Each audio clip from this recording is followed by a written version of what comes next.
Kira-kira kenapa ya begitu banyak proyek digital super mahal yang ujung-ujungnya gagal total? Jawabannya mungkin bakal bikin Anda kaget. Dan semuanya itu berakar pada satu hal, kepemimpinan digital. Hari ini kita akan bedah tuntas apa artinya dan kenapa menguasai ini jadi satu-satunya jalan menuju kesuksesan. Oke, kita mulai dari satu statistik. Cuma satu angka, tapi ini bisa mengubah cara Anda memandang transformasi digital selamanya. Menurut laporan Forbes, ini adalah tingkat kegagalan transformasi digital, 84%. Coba dibayangin, dari setiap 10 perusahaan yang mencoba berinovasi, lebih dari 8 diantaranya gagal. Ini bukan sekedar angka ya, ini adalah krisis. Nah, ini dia pertanyaan besarnya yang akan kita jawab.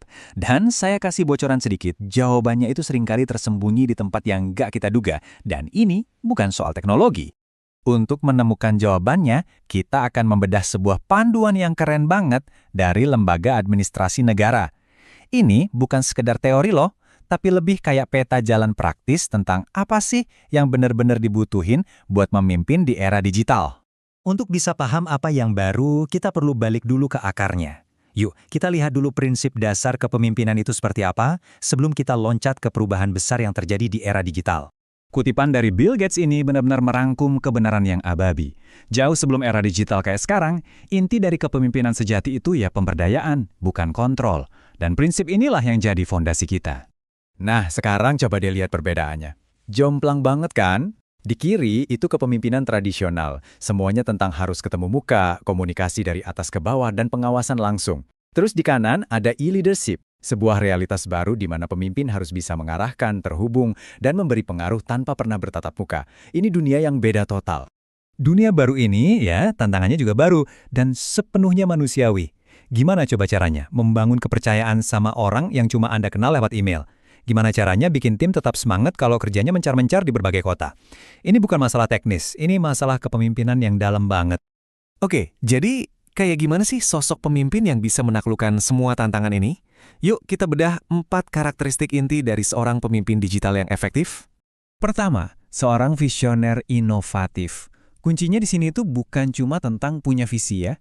Pemimpin digital sejati adalah mereka yang secara aktif mewujudkan visi itu, mengubah ide-ide yang abstrak jadi kenyataan yang bisa dirasakan oleh timnya. Kedua, kecerdasan jaringan. Coba bayangin seorang pemimpin itu kayak dirijen orkestra digital. Dia nggak memainkan semua alat musik, tapi dia tahu persis kapan harus menyatukan suara biola dari tim desain dengan trompet dari tim marketing untuk menciptakan sebuah harmoni yang sempurna. Ketiga, mereka adalah ahli kompleksitas. Dunia digital itu kan kayak badai informasi. Nah, pemimpin ini adalah sang kapten yang bisa melihat pola di tengah kekacauan, tetap tenang di bawah tekanan, dan mengarahkan kapalnya ke tujuan yang tepat. Dan yang keempat, ini mungkin yang paling krusial, yaitu menjadi pelatih yang memotivasi. Pada akhirnya, kepemimpinan digital itu bukan tentang ngurusin software, tapi tentang menumbuhkan manusia. Ini tentang melihat potensi dalam diri setiap orang dan membantu mereka mencapainya. Jadi, kalau dipraktekkan, siklusnya tuh kayak gini. Semuanya dimulai dari visi yang jelas, menempatkan orang yang tepat di posisi yang pas, membangun prosesnya, dan yang terpenting, mengukur hasilnya biar bisa terus belajar dan beradaptasi. Ini adalah peran yang dinamis, bukan statis. Sekarang, kita sampai pada inti dari semua ini. Sebuah pembalikan besar dari cara kita biasanya mikir soal transformasi digital. Dan inilah dia, inilah inti dari segalanya. Kegagalan 84% yang kita bahas di awal tadi, itu bukan karena teknologinya yang jelek. Penyebabnya ada di sini, di kutipan ini. Ini adalah tantangan tentang manusia dan budaya. Inilah yang sering banget dilupakan. Kalau Anda ragu, coba ingat 2 nama ini, Nokia dan Kodak. Mereka kan dulu raksasa teknologi. Mereka tumbang bukan karena kekurangan insinyur hebat, tapi karena para pemimpinnya gagal membangun budaya yang mampu beradaptasi dengan perubahan. Risiko ini sangat nyata. Kutipan ini dengan brilian menunjukkan jalan keluarnya. Kesuksesan di era digital itu bukan tentang membeli software terbaru, tapi tentang menanamkan inovasi ke dalam DNA organisasi Anda, menjadikannya bagian dari cara semua orang berpikir dan bertindak setiap harinya. Jadi setelah semua ini, kita sampai pada sebuah pilihan. Sebuah pertanyaan mendasar bagi setiap pemimpin hari ini. Inilah kesimpulannya. Transformasi yang berhasil itu nggak dimulai dari ruang server, tapi dari ruang rapat dan dari interaksi sehari-hari. Ia bergantung pada pemimpin yang membangun budaya baru. Teknologi itu cuma alatnya. Jadi saya tinggalkan Anda dengan pertanyaan ini untuk direnungkan.